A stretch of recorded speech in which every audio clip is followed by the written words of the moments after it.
মসজিদের তাহিয়া এটা আপনি পড়তে পারবেন, অসুবিধা নেই ইনশাল্লাহ।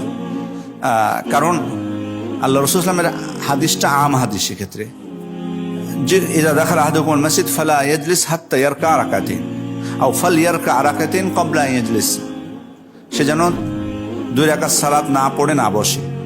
আবার আছে যে সে যেন 2 রাকাত সালাত বসার পূর্বে অবশ্যই পড়ে। তো এক্ষেত্রে নিষিদ্ধ সময়গুলোতে এই জন্য ওলামা ইকরাম বলছেন যে আসবাবযুক্ত যে সালাত, সাবাবযুক্ত সে সালাতগুলো পড়তে অসুবিধা নেই। যেমন কাজা সালাত তো আপনি আদায় করতে পারবেনই, কাজা যদি হয়ে যায়, আপনার কোনো কারণবশত আপনার কাজা হয়ে গেছে, সেটা তো আপনি পাচ্ছেন।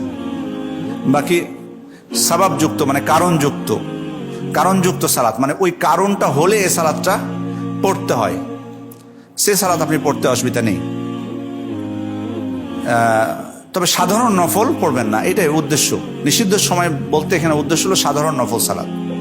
যেমন একটা যদি প্রশ্ন করা হয় জানাজার সালাত আমরা পড়তে পারবো কিনা, ওই সময় আসরের পর পড়তে পারবো, এটাই ব্যাপারে কোনো মতভেদ নেই, পড়তে পারবো। তো এখানে এটা কেন পড়তে পারলাম, এটা কারণযুক্ত সালাত তাই।